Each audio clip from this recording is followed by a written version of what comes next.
Bonjour chers collègues, je sais que la matinée était un peu longue. Moi personnellement j'ai beaucoup parlé, donc je vais essayer d'être très bref parce qu'on voudrait aussi laisser beaucoup de temps aux ateliers pour les débats, pour recueillir vos impressions, vos recommandations, etc.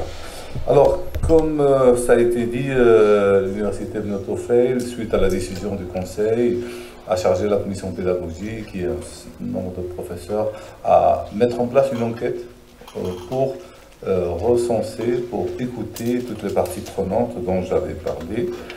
Et avant de parler des résultats, je voudrais rappeler un extrait du message de Sa Majesté le Roi Mohammed VI, que Dieu l'assiste, qui a adressé aux participants du Congrès international sur l'efficacité et l'amélioration des écoles, discours à l'occasion de cet important événement organisé à Marrakech en janvier 2020, où Sa Majesté le Roi parle que la reconnaissance de l'éducation comme question universelle et droit humain fondamental s'illustre par l'adhésion unanime de la communauté internationale autour du 4e objectif du programme de développement durable à l'horizon 2030, ainsi que par l'engagement subséquent des gouvernements à le concrétiser en favorisant un accès de tous à une éducation de qualité sur un pied d'égalité et en promouvant des possibilités d'apprentissage tout le long de la vie. La Constitution du Royaume de Maroc parle de son article 31 que le droit de l'égal accès, le droit de l'égal accès de tous les citoyens à une éducation moderne, accessible et de qualité, et aussi à la formation professionnelle. Le pacte ESRI 2030, Monsieur le Président en a parlé, prévoit la formation tout le long de la vie, la formation continue, la formation tout le long de la vie, comme un de ces piliers de l'excellence académique. Alors, je vais revenir maintenant à l'Université de Noto-Fail, et c'est vrai que nous avons plus de 15 ans d'expérience quand même, 15 ans d'expérience dans le domaine de la formation continue, et aujourd'hui, je le disais tout à l'heure, nous offrons presque le même nombre de ce que nous offrons en initial, on le forme en continu. 177 formations continues qui sont accréditées. Nous aussi, on les appelle licence universitaire spécialisée, LUS et MUS, dans différents champs disciplinaires. Avec une évolution continue, nous avons chaque année presque 6000 inscrits. Cette année, je parle sous le contrôle de la je crois que nous sommes à 7700 étudiants. Alors, parlons un petit peu du bilan de toutes ces expériences. Et grâce à cette enquête comme j'ai dit, que nous avons adressée aux porteurs de projets de formation continue, les coordonnateurs, les enseignants généraux de manière générale, les administratifs aussi, les étudiants bénéficiaires, les responsables administratifs et nos partenaires. Bien entendu, c'est un sondage d'opinion qui reste quand même un sondage d'opinion. Ça ne engage personne, c'est juste pour écouter, pour être à l'écoute de toutes les parties prenantes, mais bien entendu, toutes les recommandations, toutes les décisions, ils dépendent des structures de l'université. Alors, résultat de l'enquête. Alors, je vais résumer, je ne vais pas rentrer trop dans le détail parce que c'est une étude que nous avons faite qui est très détaillée. Alors concernant, et je voudrais avant de commencer pour remercier justement tous les enseignants-chercheurs, les porteurs de projets, les gestionnaires, les étudiants, les partenaires qui ont eu l'amabilité de répondre à cette enquête. Je les remercie infiniment pour leur collaboration. Alors concernant l'offre, alors là, on partage ce que pensent les porteurs de projets, ce que pensent les enseignants, ce que pensent les bénéficiaires et les cadres administratifs. Lorsqu'on leur demande est-ce que cette offre est abondante, elle est satisfaite ou insuffisante. Alors, d'une manière générale, tous ils estiment qu'il est satisfaisant dans l'ensemble, quoique pour les enseignants-chercheurs et les bénéficiaires, et professeur Béa et rebonjour chers collègues, je sais que la matinée était un peu longue. Moi, personnellement, j'ai beaucoup parlé, donc je vais essayer d'être très bref parce qu'on voudrait aussi laisser beaucoup de temps aux ateliers pour les débats, pour recueillir vos impressions, vos recommandations, etc. Alors, comme ça a été dit, l'Université de Noto Ofail, suite à la décision du Conseil, a chargé la commission pédagogique et un nombre de professeurs à mettre en place une enquête pour recenser, pour écouter toutes les parties prenantes dont j'avais parlé. Et avant de parler des résultats, je voudrais rappeler un extrait du message de Sa Majesté le Roi Mohammed VI, que Dieu l'assiste, qui a adressé aux participants du Congrès international sur l'efficacité et l'amélioration des écoles, discours à l'occasion de cet important événement organisé à Marrakech en janvier 2020, où Sa Majesté le Roi parle que la reconnaissance de l'éducation comme question universelle et droit humain fondamental s'illustre par l'adhésion unanime de la communauté internationale autour du 4e objectif du programme de développement durable à l'horizon 2030, ainsi que par l'engagement subséquent des gouvernements à le concrétiser en favorisant un accès de tous à une éducation de qualité sur un pied d'égalité et en promouvant des possibilités d'apprentissage tout le long de la vie. La Constitution du Royaume de Maroc parle de son article 31 que le droit de l'égal accès, le droit de l'égal accès de tous les citoyens à une éducation moderne, accessible et de qualité, et aussi à la formation professionnelle. Le pacte ESRI 2030, Monsieur le Président en a parlé, prévoit la formation tout le long de la vie, la formation continue, la formation tout le long de la vie, comme un de ces piliers de l'excellence académique. Alors, je vais revenir maintenant à l'Université de Noto Ofail, et c'est vrai que nous avons plus de 15 ans d'expérience quand même, 15 ans d'expérience dans le domaine de la formation continue, et aujourd'hui, je le disais tout à l'heure, nous offrons presque le même nombre de ce que nous offrons en initial, on le forme en continu. 177 formations continues qui sont accréditées. Nous aussi, on les appelle licence universitaire spécialisée, LUS et MUS, dans différents champs disciplinaires. Avec une évolution continue, nous avons chaque année presque 6000 inscrits. Cette année, je parle sous le contrôle, c'est la tracée, je crois que nous sommes à 7700. 7500 étudiants. Alors, parlons un petit peu du bilan de toutes ces expériences. Et grâce à cette enquête que, comme j'ai dit, que nous avons adressée aux porteurs de projets de formation continue, les coordonnateurs, les enseignants généraux de manière générale, les administratifs aussi, les étudiants bénéficiaires, les responsables administratifs et nos partenaires. Bien entendu, c'est un sondage d'opinion qui reste quand même un sondage d'opinion. Ça ne engage personne, c'est juste pour écouter, pour être à l'écoute de toutes les parties prenantes, mais bien entendu, toutes les recommandations, toutes les décisions, ils dépendent des structures de l'université. Alors, résultat de l'enquête. Alors, je vais résumer, je ne vais pas rentrer trop dans le détail parce que c'est une étude que nous avons faite qui est très détaillée. Alors concernant, et je voudrais avant de commencer remercier justement tous les enseignants-chercheurs, les porteurs de projets, les gestionnaires, les étudiants, les partenaires qui ont eu l'amabilité de répondre à cette enquête. Je les remercie infiniment pour leur collaboration. Alors concernant l'offre, alors là, on partage ce que pensent les porteurs de projets, ce que pensent les enseignants, ce que pensent les bénéficiaires et les cadres administratifs. Lorsqu'on leur demande est-ce que cette offre est abondante, elle est satisfaite ou insuffisante.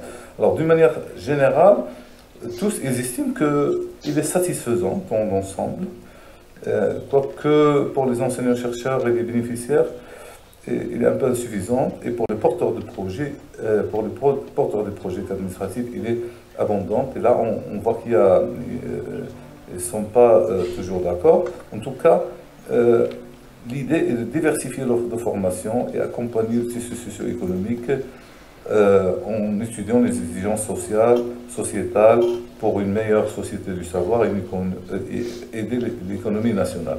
Alors lorsqu'on demande est-ce qu'ils estiment que c'est une formation continue qui a réussi,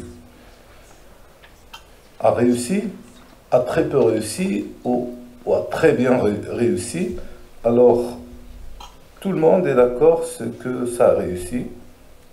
Donc il y a unanimité, il y a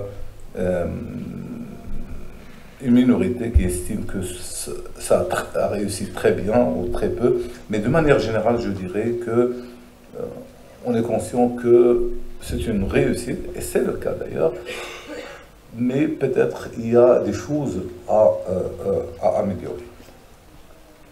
Alors, lorsque on demande aux enseignants-chercheurs et aux étudiants bénéficiaires s'ils veulent davantage de formation continue ou ils veulent de nouvelles filières de formation continue, alors là, il y a une forte demande de création de nouvelles filières, et donc de nouvelles disciplines. Et donc, c'est pour cette raison que c'est important qu'aujourd'hui l'université encourage les porteurs de nouveaux projets de formation continue pour diversifier davantage l'offre. Alors, lorsque on parle aux bénéficiaires, on leur dit comment vous avez connu cette formation continue, pourquoi vous vous êtes inscrit. Alors, on se rend compte que de la dominance des outils classiques. On est encore loin d'une stratégie de communication institutionnelle et que le bouche à oreille représente 45%, c'est 45% des étudiants, ils se sont inscrits grâce au bouche à oreille et qu'il faut davantage de communication sur ce qu'on fait, c'est-à-dire quelque chose de très important, c'est-à-dire on est bon, mais il faut que les autres le sachent aussi. Et ceux qui viennent, c'est parce que quelqu'un leur a soufflé l'information, mais il n'y a pas une véritable politique de communication, de publicité, de marketing de l'offre de formation continue de l'université Bnot-Oufeil. Alors lorsque on leur demande à ces différentes parties prenantes qu'est-ce qu'ils pensent de la gestion pédagogique et administrative, il y a un fort indicateur de l'excellence pédagogique et tout le monde va vers adopter des indicateurs de performance parce que oui, il y a un planning annuel, oui, il y a une évaluation pédagogique annuelle, mais ce n'est pas toujours bien fait, donc il y a quelques-uns qui estiment que ces plannings et ces évaluations pédagogiques annuelles devraient être améliorées et suivies grâce à des indicateurs. Alors, lorsqu'on demande à ces parties prenantes qu'est-ce qu'ils pensent de l'accréditation, ils parlent de certains problèmes. Un problème récurrent, c'est celui de la redondance. C'est un problème classique, traditionnel, c'est-à-dire qu'il y a une redondance. On est à 177 formations continues, donc il y a une redondance. Comment traiter le problème de la redondance des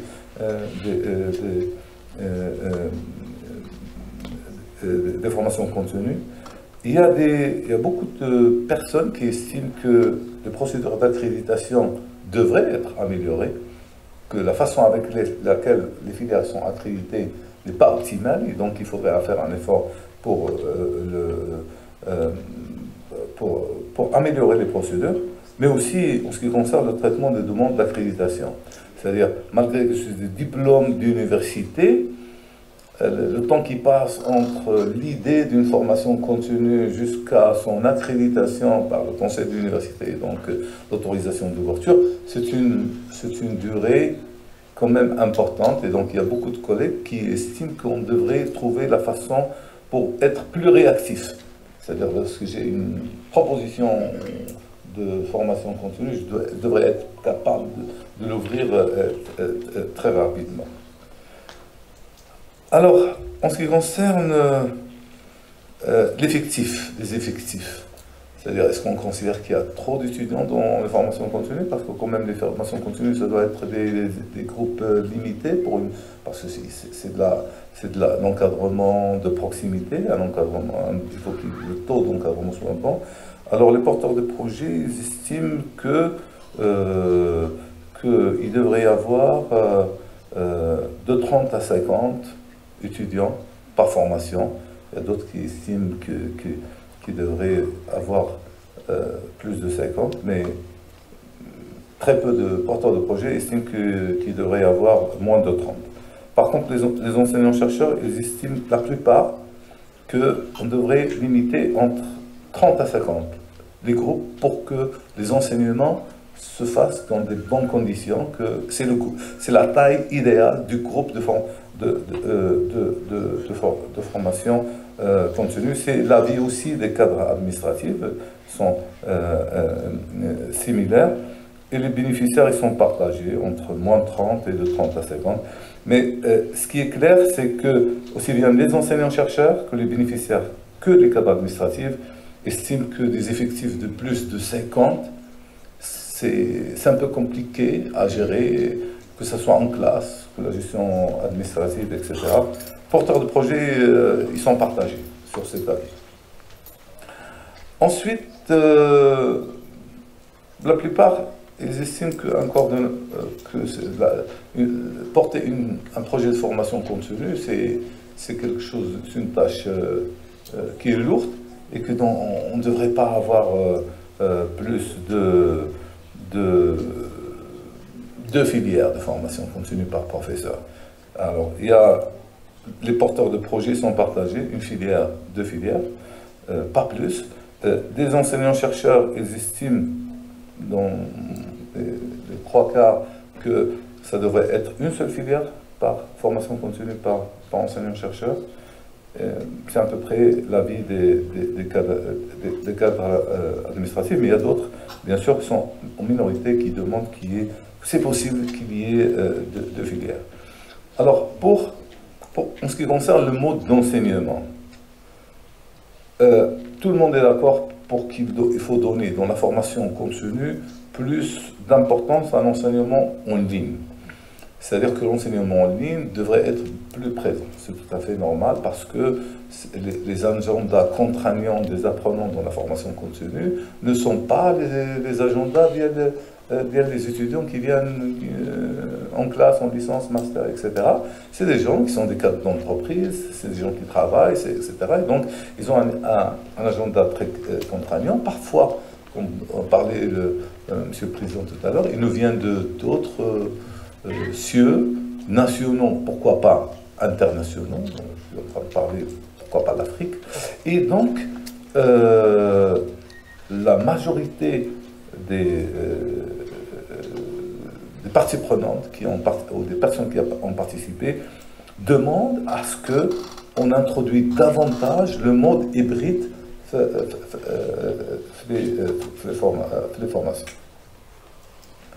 Alors pour la gestion administrative, alors lorsqu'on a demandé, est-ce que vous trouvez que la gestion administrative elle est très efficace, moyennement efficace ou très peu efficace?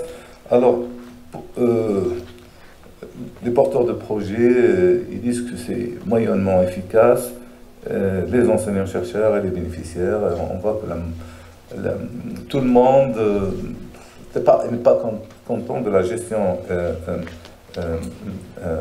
administrative. En tout cas, il y a unanimité pour ne pas dire qu'il est très efficace et efficace. Non, ça veut dire qu'il faudrait, c'est clair, que tout le monde est d'accord pour qu'il y ait un effort à faire au niveau de la gestion administrative. Alors, lorsque on parle de la gestion financière et on demande d'interroger qu'est-ce qu'ils sont les principaux problèmes liés à la gestion financière, alors 33% déjà, un tiers, ils disent qu'il y a énormément de difficultés liées au paiement des intervenants. Ensuite, il y a des inscriptions inférieures aux attentes. C'est normal s'il n'y a pas un seuil ou s'il n'y a pas un minimum d'étudiants. Ensuite, c'est très difficile de de payer les intervenants, etc. C'est un peu compliqué.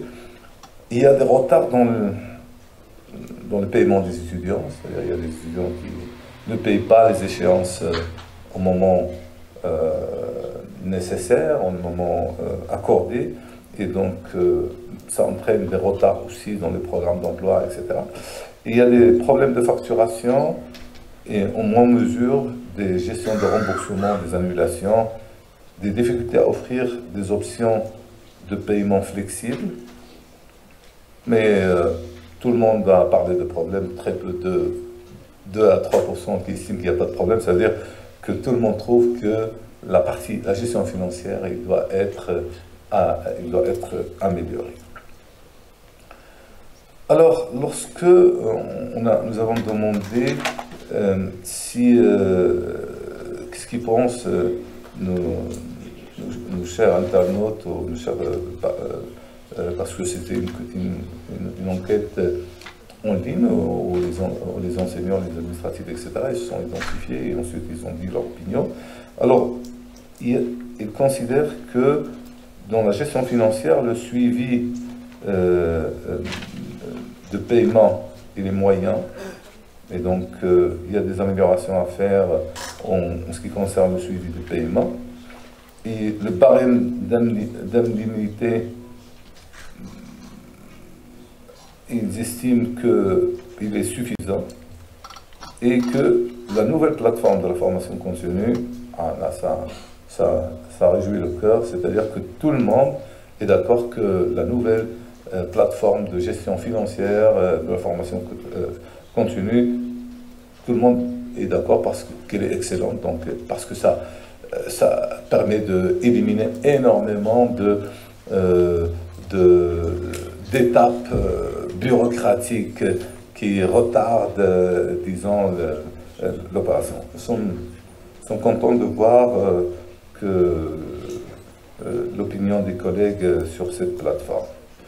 Alors, il y avait une question, puisque tout le monde, surtout parce que tout le monde est d'accord sur qu'il faut renforcer la partie hybride, donc la partie d'enseignement à distance dans la formation continue, ou marier la formation continue, la marier avec l'enseignement à distance, il y a aussi une majorité, 80%, qui disent qu'il faut absolument que les deux soient mariés, voire qu'il faudrait réserver une part du budget pour l'indemnisation des enseignants qui vont enregistrer ou offrir des cours en ligne pour le développement de la formation continue, mais pourquoi pas aussi de la formation initiale. Alors, lorsqu'on demande aux collègues de classer les pistes d'amélioration de la gestion de la formation continue, ils parlent de revoir les règlements et procédures, et ils parlent également qu'il faut qu'il y ait davantage de digitalisation et qu'il faudra accompagner, encourager et soutenir les projets. Alors, les principales pistes, c'est tout le monde est d'accord pour ce qu'il doit y avoir davantage de collaboration avec les entreprises, les professionnels, qu'il faut améliorer les procédures d'inscription, les traitements de dossiers. Et ça, je vous le dis, c'est mon opinion personnelle. Moi aussi, je galère énormément avec les traitements de dossiers. C'est une procédure qu'il faut absolument qu'on essaye de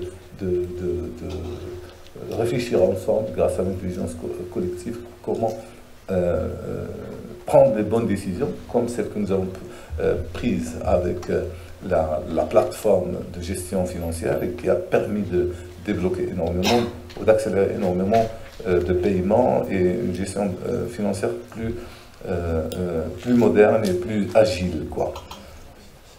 Donc tout le monde demande qu'il y ait une utilisation accrue des technologies, qu'il faut revoir les indemnités de prestation de services.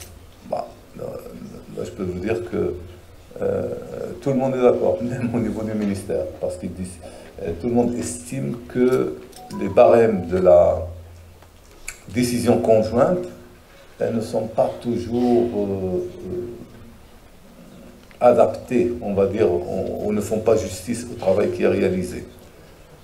Mais malheureusement, comme disait mon cher ami, Monsieur le Président, finalement, on est obligé de suivre la décision conjointe, on est obligé de suivre la loi, la réglementation, et ça. Et donc, il faut travailler conformément à la législation, mais tout le monde, et je vous le dis, même au niveau du ministère, même au niveau des finances, ils disent que les barèmes, par exemple, si on veut se comparer par exemple au privé, parce que il y a la formation continue au niveau des établissements publics, mais le privé, il offre aussi des formations. Alors,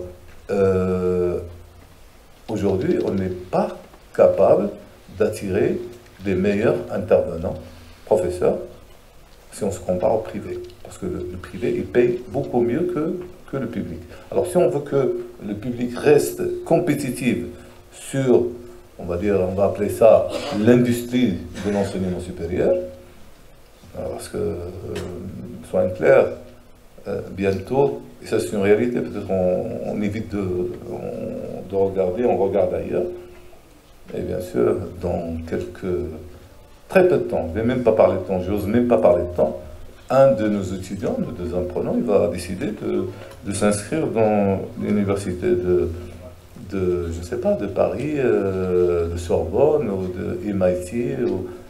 Depuis sa maison ici, ou depuis son lieu de travail, il va obtenir un diplôme. Il va être formé grâce aux nouvelles technologies, grâce à l'enseignement à distance. C'est-à-dire qu'aujourd'hui, un apprenant au Maroc n'est pas obligé de suivre ses formations au Maroc. Il peut le suivre dans le monde. Et c'est une réalité. On n'est pas encore conscient, mais... Et donc, aujourd'hui, il faut être davantage plus concurrentiel en ce qui concerne la qualité de la formation qu'on est en train d'assurer. Et bien sûr, avec les barèmes, là je reviens au graphe, avec les barèmes qu'on propose, ce n'est pas toujours possible. Monsieur le Président parlait tout à l'heure de professionnels, on peut parler.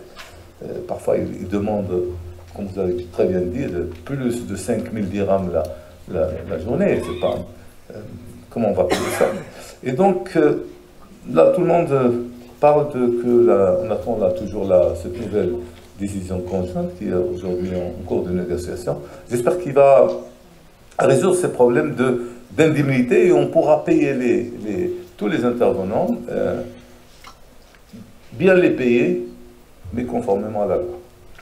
Alors, l'enseignement hybride, il y a beaucoup de collègues qui demandent que l'enseignement soit hybride, interdire la redondance, c'est-à-dire que s'il existe une formation, on ne peut pas avoir 3 projets de formation continue qui font la même chose. Pensez plus à enrichir et à diversifier l'offre. Et il y a quelques collègues qui demandent que l'administration, qu'on soit davantage plus présent les week-ends, et donc il faut qu'il y ait une espèce de garde, hein, parce qu'ils estiment que nous, l'administration, on est à 100 les week-ends. C'est sûr, ma femme n'a pas participé, c'est pour cette raison, nos femmes n'ont pas participé, nos familles n'ont pas participé. C'est pour cette raison que cette réponse a un 62%. Voilà, et donc, en conclusion, je dirais, pour résumer tout ce qui a été avancé par les collègues, c'est-à-dire qu'on n'est pas à zéro. Un grand travail a été fait, et nous coïncidons totalement avec ce que disait Sémokri tout à l'heure, c'est-à-dire on est arrivé à un niveau très important. Et donc, il ne faut absolument pas casser. Je suis d'accord avec vous, Monsieur le Président. Il faut absolument soit maintenir, mais surtout, si on peut, améliorer ça. C'est-à-dire, il ne faut pas que ça revienne contre nous. Il faut qu'on capitalise tout ce qui a été fait. Il faut que ça reste. On a travaillé pendant des années pour atteindre ce niveau. S'il y a des dysfonctionnements qui peuvent, bien entendu, avoir des conséquences nos chers sous-ordonnateurs qui me regardent et rigolent. Ben, oui, on peut, si on peut les éviter, ça vaut mieux, hein, parce que sinon, c'est une situation, je peux vous assurer, qui n'est pas très confortable. C'est une situation, comme disait monsieur le président, qui a voulu rester très politiquement correct, mais c'est une situation vraiment très compliquée.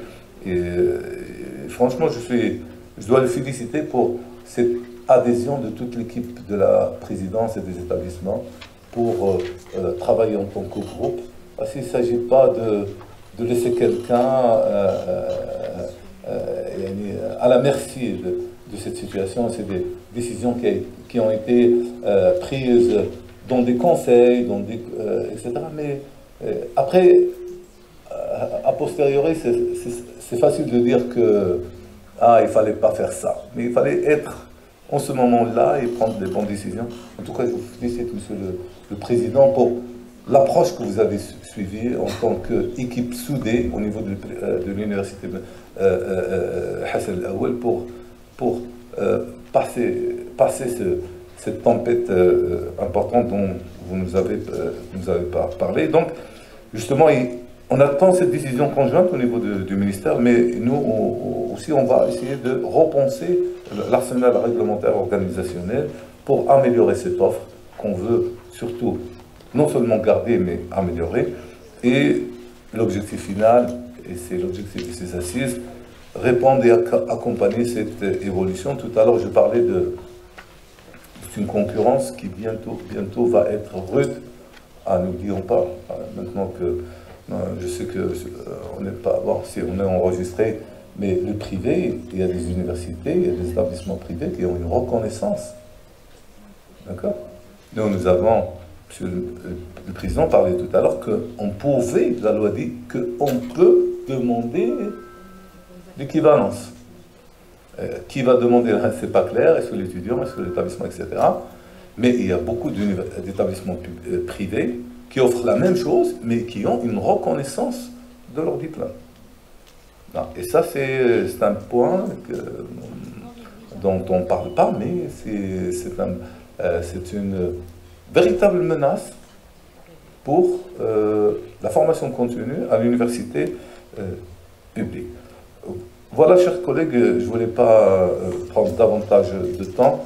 Je sais que les ateliers vont être riches en débat, en discussion, et bien entendu, tous les collègues que je remercie, premièrement, qui se sont portés volontaires à faire de rapporteurs et à modérer ces ateliers, vont collecter ces recommandations, qu'on va les partager, pourquoi pas, un document qu'on pourrait partager avec nos instances, mais également avec le ministère.